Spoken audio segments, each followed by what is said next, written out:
खा वो इनके जो होती हैं, पता नहीं कभी इनकी ड्रग्स पार्टी होती है, कभी इनकी पिल्स पार्टी होती है, कभी इनकी ड्रिंक पार्टी होती है। वो बातें मानूँ, इनकी पार्टियाँ अटेंड करूँ या इनके साथ जो ये चाहते हैं वो करूँ। मैं अब नहीं करना चाहती थी, इसलिए मैं सोशल मीडिया की तरफ, आप लोगों की तरफ आ गई। वो 1 घंटा रहते और 1 घंटे में उन्होंने जो घर का सामान था, इवन दैट शैम्पू वह तक कोई चीज़ नहीं घर पे छोड़ी।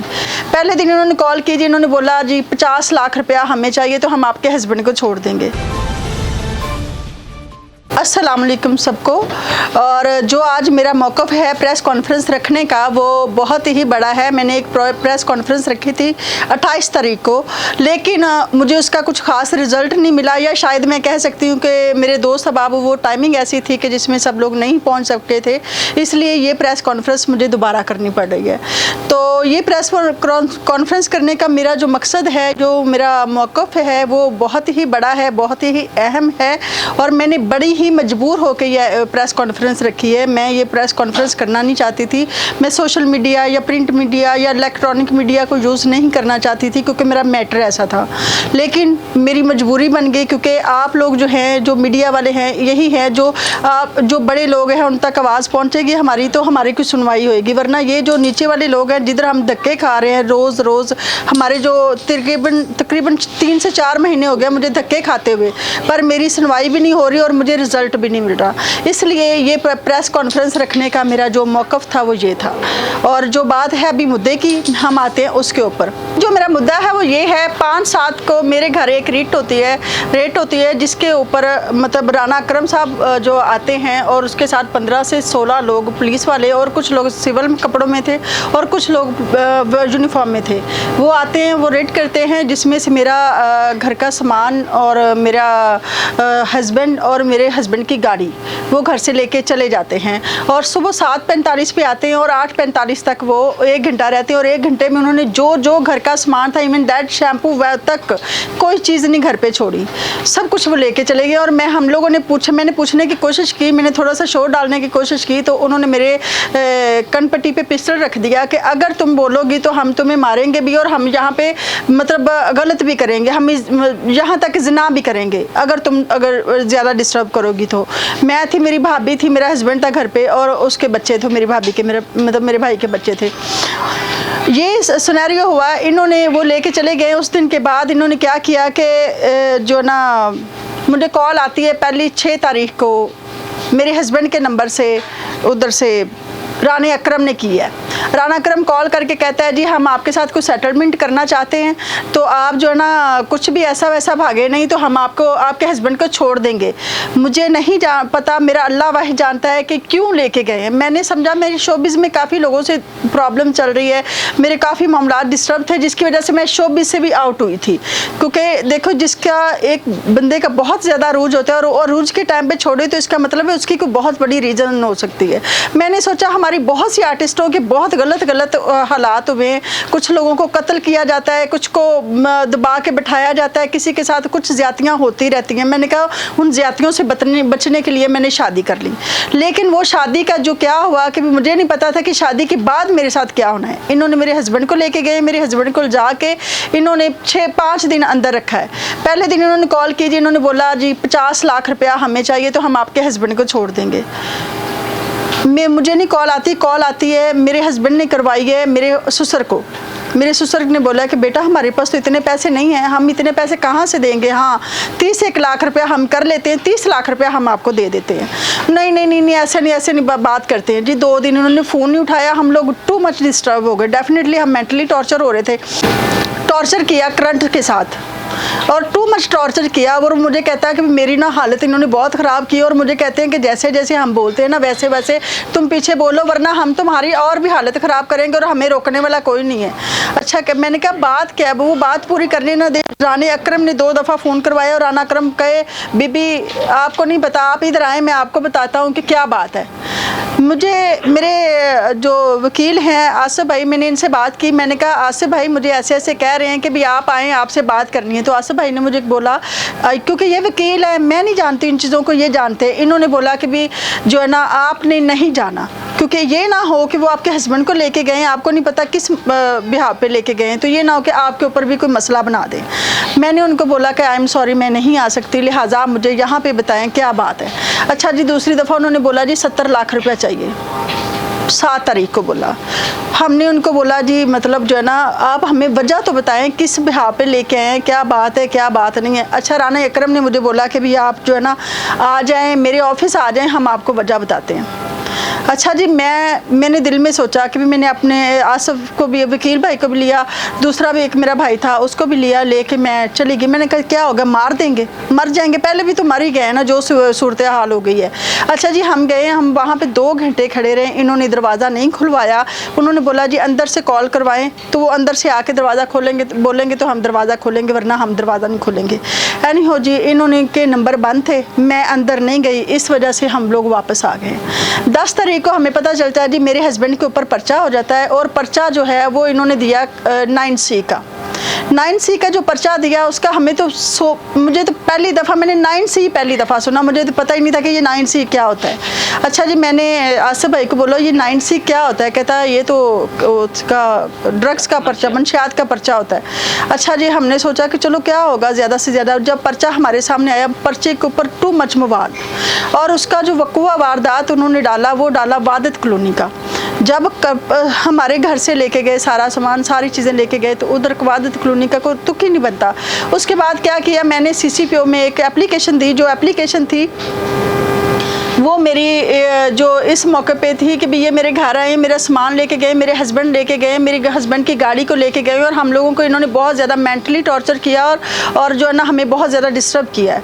अच्छा जी, हमारी जो उधर से इंक्वायरी होती है, SP क्या नाम था, इंटरनल ऑफिसर, अच्छा जी, इंटरनल ब्यूरो ऑफिसर। अच्छा जी, उनके पास हमारी इंक्वायरी जाती। उन्होंने रानी अकरम को गिल्टी करार देते हुए उन्होंने बोला कि जी आप जो ना अब ये जो इंक्वायरी है ना ये जाएगी स्टैब्लिशमेंट के पास, DIG इमरान सीनियर, उसके सीनियर, हाँ जी, उसके सीनियर राना अकरम के सीनियर SP बिलाल फुरकान के पास, हाँ जी, राना, हाँ जी, वो चले गए इमरान किश्वर, DIG इमरान किश्वर के ऑफिस में, जहाँ पे बैठता है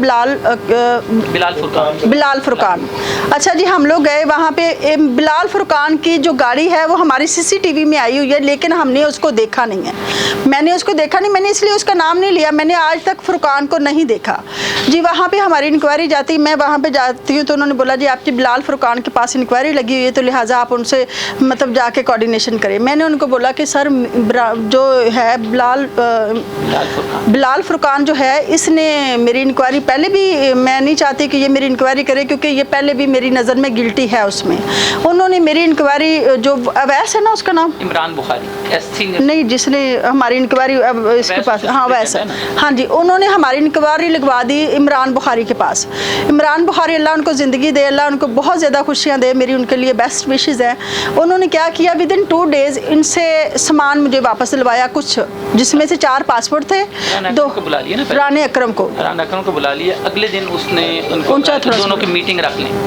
अगले दिन फिर राना अकरम के साथ हमारी मीटिंग स्टार्ट हुई, और वहाँ पे आके राना अकरम ने एडमिट किया कि मेरे पास सामान मौजूद है, और इमरान ने कहा ठीक है। अगले दिन हमने कहा हमें हमारा सामान दे दो, जो हमारा ले गए, राउंड अबाउट 55 लाख से ज़्यादा ले गए थे। उससे नेक्स्ट डे वो राना अकरम कुछ सामान लेके आया, कुछ जिसमें मेरे ख्याल में 2 मोबाइल थे मैडम के, 2 तोले सोना था, पासपोर्ट और NIC, 4 पासपोर्ट थे और NIC थे। वो हमें कुछ इमरान बुखारी ने बाकायदा अपने ऑफिस में हमें लेकर दिया। उसके बाद फिर क्या हुआ, खैर बाकी का जो है ना उसका उन्होंने हमसे वादा किया कि हम इंशाल्लाह ना टाइमली नेक्स्ट डेट में आपको दे दें, लेकिन वो आज तक नहीं दिया। फिर मैम आप करेंगे जी, आप चलिए मैं थोड़ा सा आगे बता दूँ। वेयर एज जो इंक्वायरी थी जो SP बिलाल फुरकान के पास गई थी, जिसमें CCPO ने महकमाना कार्रवाई की सिफारिशात की थी, मैं थोड़ी सी ज़रा टिपिकल वर्ड बता देता हूँ ना, वो आज तक उस पर नहीं हुई। होना तो ये चाहिए तो उसके खिलाफ इंक्वायरी होती और उसको सज़ा मिलती, FIR लॉन्च होती और मैडम का सामान वापस दिया जाता, जो कि वो गिल्टी हो गया था। बिलाल फुरकान उसके हमारी FIR हो जाती ना।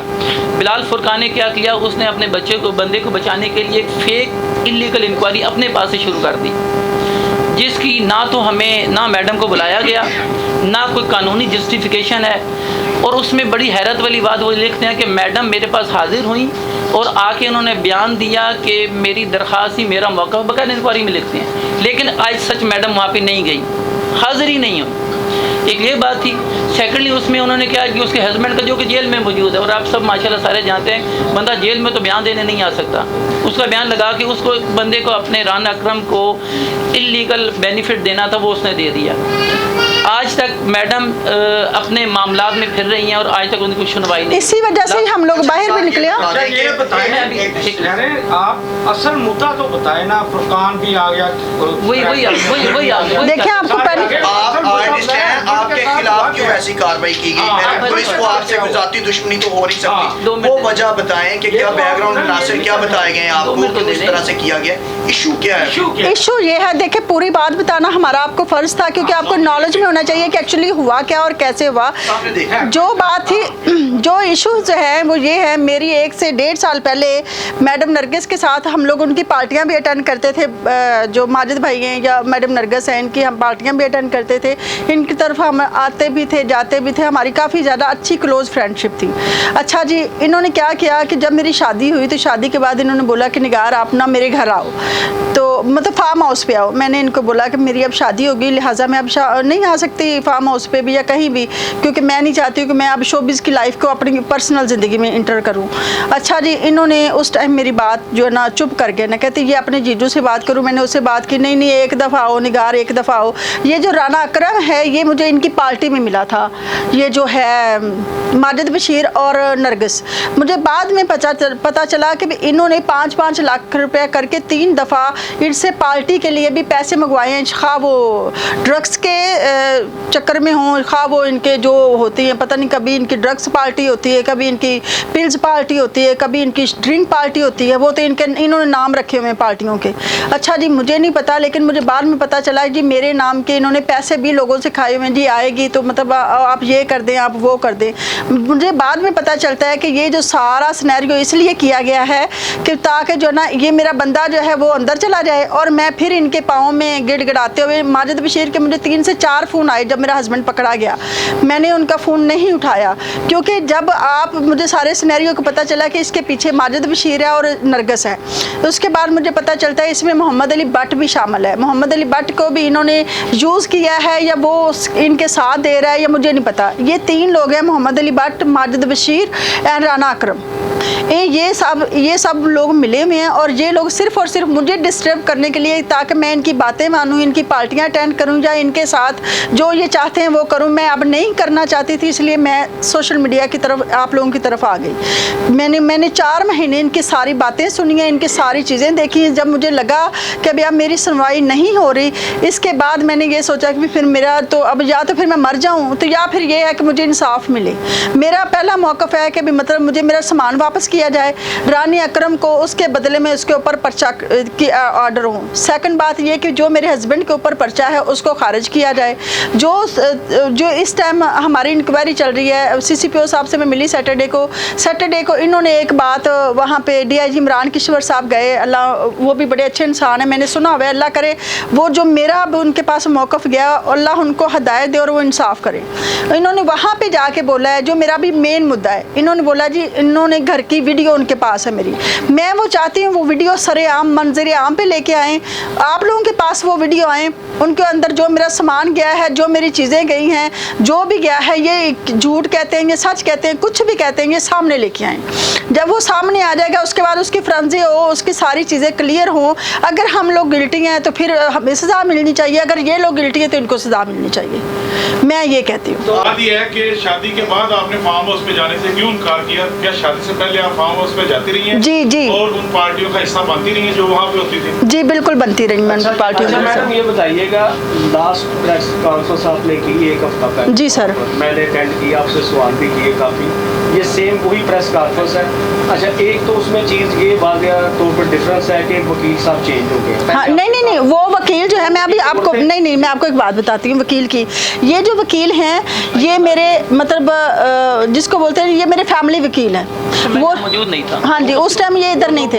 वो वकील मेरे हस्बैंड का केस रन कर रहे हैं ना, वो मेरे जो हस्बैंड का केस है जो उस ट्रायल लड़ रहे हैं, वो वाले वकील हैं। वो भी उन्होंने भी आ जाना था, लेकिन उनका कोई प्रॉब्लम था, इस वजह से वो नहीं आ सके। दूसरा क्वेश्चन ये है कि आपने वहाँ पर प्रेस कॉन्फ्रेंस में वाज़ेह तौर पर अदाकारा नरगिस जी। और उनके हस्बैंड जो माजिद बशीर हैं, ये गुनाइज करते हैं पार्टियों को। जी, कि इन आपके खामद पे जो FIR हुई, आपने कहा था इनके पीछे इनका हाथ। हाँ जी, तो क्या अभी भी आप उस मौके पे? बिल्कुल। उस देखिए FIR भी हुई। निगाह जी जवाब देंगे, जब आप बोलेंगी आप सामने देखिए। जी, ठीक है। उधर सुनेंगे, इधर आप जवाब देंगे। ठीक है, ठीक है जी। बिल्कुल मैं उस मौक़िफ़ पे बिल्कुल कायम हूँ। जो इन्होंने किया है, मेरा पहला मौक़िफ़ है। जो वीडियो हमारी है, जो ये कहते हैं जी हमने वीडियो आपके घर की बनाई, वो वीडियो सरेआम लेके आए। दूसरी मेरी बात ये है कि रानी अकरम को इस बात की सज़ा दी जाए जो उसने मेरे घर से सामान लेके गया है, और जो मुझे ना वो अभी तक सामान वापस आया और ना ही उसके खिलाफ कोई कार्रवाई हुई है। तीसरा मेरा मौक़िफ़ ये कि मेरे हस्बैंड को इन्होंने गैर कानूनी तरीके से पकड़ा और उसको लेके गए हैं, और उसका सारा हमारा सामान लेके गए हैं, वक़ूआ वारदात सारा कुछ गलत डाला है। उसके ऊपर जो FIR हुई है उसको खारिज किया जाए। अच्छा, मेरा एक अहम क्वेश्चन लास्ट ये है कि आपने जो प्रेस कॉन्फ्रेंस की है जी। उसमें हमने न्यूज़ भी चलाई जिसपे मैंने वाज़ेह तौर पर अदाकारा नरगिस और इनके खावंद का नाम भी लिया। क्या ये तो नहीं है जो अभी रिसेंटली उनका इशू चल रहा है सोशल मीडिया पे, क्या आपकी प्रेस कॉन्फ्रेंस के बाद ये कहीं आपकी प्रेस कॉन्फ्रेंस का नतीजा तो नहीं है? हो सकता है, नहीं, आप खुल के बताएं ना। मैं ये कह सकती हूँ, मैडम नरगिस कुछ भी कर सकती हैं। मैडम नरगिस जो है ना, अपने उसको वो आपने मिसाल सुनी होगी कि बंदरी के पाँव चले, उसने अपने पाँव के नीचे अपने बच्चे ले लिए, ये वो लेडी है। आपकी पूरी प्रेस कॉन्फ्रेंस के अंदर कहीं भी अभी तक जो असल मुद्दा है वो सामने नहीं आ पा रहा। अभी तक जो आप कह रही हैं कि मैंने सिर्फ पार्टियों पे जाने से इनकार किया, जिसकी बिना पर मुझसे ये जाती ग्रज निकाला जा रहा है। जी हकीकत क्या है वो बताएं, क्योंकि पहले आपने कहा हमसे पैसों का मुतालबा किया गया। जी जी। क्या पैसे लेकर, क्या उनको पैसे की तलब से आप दरकार थे कि आप मुझे 50 लाख दे दे तो हम ये मामला खत्म कर देते हैं? सर नहीं, वो चीज बताएं जो असल में आपके साथ बयान हुई है कि आप क्या ऐसी पैसे कह रहे थे, पैसे लेके आप खुद आए। मुझे कह रहे थे कि आप, राना अकरम मुझे कह रहा था कि पैसे लेके आप खुद आए। मेरे वकील ने मुझे मना किया कि आपने खुद नहीं जाना। मेन मकसद ये था कि बुलवाना चाह रहे थे, मेन मकसद ये था बुलवाना चाह रहे थे। पुलिस ने अभी रिसेंटली उनका बयान आया है कि आपके खामद जिनको स्पीडी कहा जाता है, जी, उन वो बिरमने मुल्क जो है वो अपना नशियात के जुर्म में जेल भी काट के आए हैं और अभी उनका ट्रायल भी चल रहा है। और हमारे पास पूरी वीडियो भी मौजूद है कि आपके घर से बाकायदा नशियात बरामद हुई है, कोकीन बरामद हुई है, सही एक इल्जाम है। आप तस्दीक करती हैं? जी सर, मैं कहती हूँ वो वीडियो सरेआम लेके आए। बस सिंपल सी बात, हमारा पहले तकसीद नहीं, हम ये कहते हैं, मैं तो ये चाह रही हूँ, मेरा आज मेन बात भी यही थी, जो कहते हैं ना कि हमारे पास वीडियो मंशियात बरामद हुई है, वो वीडियो सामने आए। क्या बैरून मुल्क वो जेल में रह के आए? नहीं, बिल्कुल। अगर वो रह के आए, हमने उनकी एम्बेसी को इन्वॉल्व किया हुआ है, मैं आपको वो जरा भेज भी दूंगी, मेरे पास नहीं है। जी जी। जो अफसरान थ्रेट कर रहे हैं और जो शामिल हैं तमाम हुकूमत में, क्या वो पार्टीज में आपने देखे हैं? वो जी बिल्कुल बिल्कुल बिल्कुल। कौन कौन सा अफसरान जो है पार्टी में आपसे मिलता है? देखे, मिलता नहीं रहा मुझे। मैंने रानी अकरम को वहाँ पे पार्टी जो होती थी वो यही होती थी, जो आपको बता दिया मैंने पहले मैंने यही बताया सर, आपको पार्टी ही बताई है कि कभी। हाँ जी। मैडम, अफसरान के नाम। अच्छा सर, बात ये है, क्या वो अफसरान शामिल? मैडम सामने, मैडम आपकी प्रेस कॉन्फ्रेंस की अभी तक ना वजह कोई सामने नहीं आई। सर वजह यही मैं आपको बता रही हूँ सर। मुझे जवाब एक बंदा सवाल करे सर जी, सर आप क्या करें? एक मिनट बात पहले बात सर, एक 1 मिनट बात साहब, आप प्लीज आप कह रही हैं जी। आप पार्टीज पे आप अटेंड करती रही हैं, जिस चीज का आप बता रही हैं, जिन अफसरान का आप नाम ले रही हैं, क्या वो अफसरान आपको पहले पार्टी में मिल चुके हैं? जी सर, मुझे बिल्कुल बिल्कुल नाम वाज़ेह कर। जो मुझे लास्ट मैं इनकी पार्टी तकरीबन 1.5 साल हो गया मेरे ख्याल में, मैंने इनकी अटेंड की थी। वहाँ पे मैंने राना अकरम को देखा था, और जो है वो मोहम्मद अली भट्ट, उनको भी मैंने वहाँ पे देखा था, पर मैं उनके नाम नहीं जानती थी, क्योंकि मतलब जब हम लोग जाते हैं तो जी अस्सलाम वालेकुम, किसी का दिल करे किसी से बात करे, किसी का दिल करे ना करे। मैं एज ए गेस्ट वहाँ पे जाती थी, मैं एज ए डांसर नहीं जाती थी, क्योंकि हम लोग क्लोज फ्रेंड थी, जिसकी वजह से ये सारा सिनेरियो हुआ। मुझे किसी ने बताया, बता दिया 1.5 साल पहले। नहीं एज ए गेस्ट। अच्छा निगार साहब, अच्छा ये बताइएगा उस पे शोबिज इंडस्ट्री तो उसने उसको पता था मैं शोबिज इंडस्ट्री करूंगी तो मुझे उसमें क्या मिलना है, क्योंकि अल्लाह हमरा तक तो रुल गई थी, इसके आगे तो कोई बात नहीं कर सकते। अच्छा निगार साहबा ये बताएं, आपके अलावा आप सवाल करो, आप सवाल। हाँ। निगार साहबा आपके अलावा क्या वहाँ पे और भी आर्टिस्ट आती थी, क्या उनको भी ब्लैकमेल किया जा रहा है, क्या बताइए आप अकेले? सर बहुत सी आर्टिस्ट हैं जो मैं नाम नहीं बता सकती, आई एम सॉरी, मेरी वजह से किसी की जिंदगी खराब हो वो नहीं मैं चाहती। बहुत सी आर्टिस्ट, ऑलमोस्ट आर्टिस्ट हैं वहाँ पे जाती हैं, वो अपने हस्बैंड के लिए करती थी।